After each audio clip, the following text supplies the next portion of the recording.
రాష్ట్ర రాజకీయాల్లో పెను సంచలనాలకు కేర్ ఆఫ్ అడ్రస్గా మారిపోయారు టాలీవుడ్ స్టార్ హీరో జనసేన అధినేత పవన్ కళ్యాణ్ గారు. జనసేన పార్టీని రెండో అతిపెద్ద పార్టీగా నిలపడంలో స్వయం కృషితులయ్యారు పవన్ కళ్యాణ్ గారు. మరోవైపు రాబోయే రోజుల్లో ఖచ్చితంగా జిల్లాల పర్యటన చేపడుతున్నారంటూ కొన్ని రోజులుగా వార్తలు అయితే వస్తున్నాయి. ముఖ్యంగా జనసేన పార్టీని తెలుగు రాష్ట్రాల్లో జనం ముందుకు తీసుకెళ్లాలని ప్రతి ఇంటికి జనసేన అంటూ ఆయన జిల్లాలలో పర్యటించబోతున్నారంటూ కొన్ని రోజులుగా వార్తలు అయితే వైరల్ అవుతున్న వేళ దీనిపై అధికార ప్రకటన రావాల్సి ఉంది.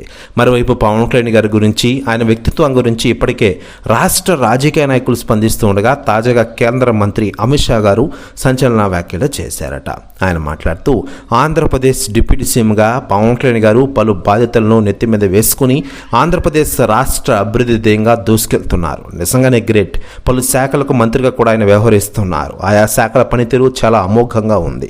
పవన్ కళ్యాణ్ గారు లాంటి లీడర్, ప్రజల మనిషి దేశంలోనే ఎవరూ లేరయ్యా అంటూ సంచలన వ్యాఖ్యలు చేశారట అమిత్ షా గారు. ప్రశ్న వ్యాఖ్యలు వైరల్ అవుతున్నాయి టోటల్ ఆంధ్రప్రదేశ్ రాష్ట్ర రాజకీయాల్లో.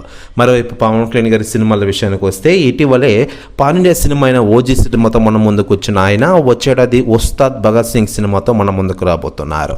దీంతో ఇటీవలే ఉస్తాద్ భగత్ సింగ్ సినిమా షూటింగ్లో జాయిన్ అయ్యారు Tollywood star hero power star Pawan Kalyan గారు.